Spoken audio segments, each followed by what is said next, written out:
Assalamu alaikum, welcome to Sapient Thoughts. Today we're going to be covering an interesting topic about New Atheism.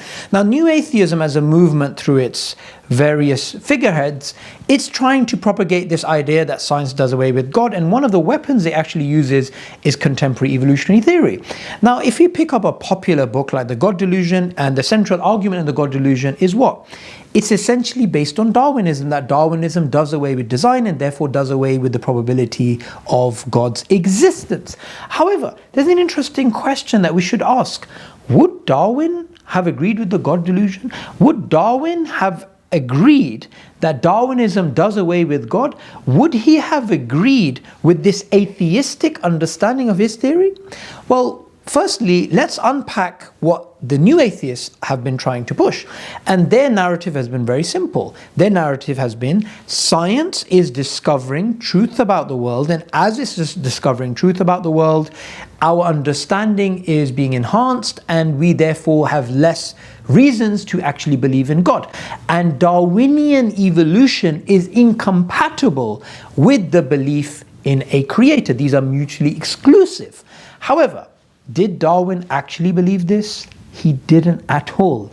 He in fact thought it was absurd that someone could think that you couldn't believe in his theory and believe in God. In fact, when he's published his book, The Origin of Species, someone wrote a review of that book in which that person mentioned that whether God created all of the species together, or God created all of the species independently rather, or God created one particular organism which evolved into the tree of life and all the various different organisms, this would be equivalent. It wouldn't take away from God's sort of greatness.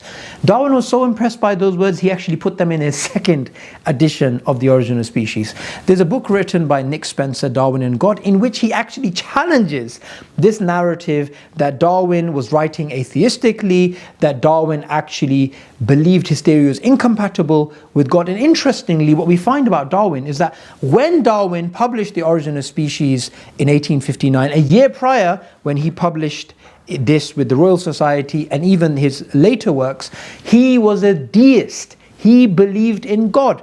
And in the last decade of his life, he became an agnostic because of the problem of evil and suffering. Yet, even in the last couple of weeks of his life, when there was an author who wrote a book, and that book was to do with science and God, Darwin contacted that author and started conversing with them, because he was still interested in the question of God, and he did not treat it in the same way that Dawkins, Hitchens, Harris, Krauss, and these types of people try and just brush it away as, oh yeah, that's already dealt with. Darwinism shows that there's no God. In fact, Darwin thought the question of God was important, and he had these questions about free will, about predestination, about suffering.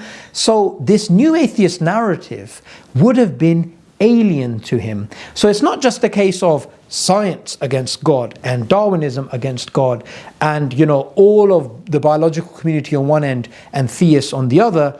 Rather, this binary narrative, this false dichotomy that the new atheists try and push, is a grand delusion.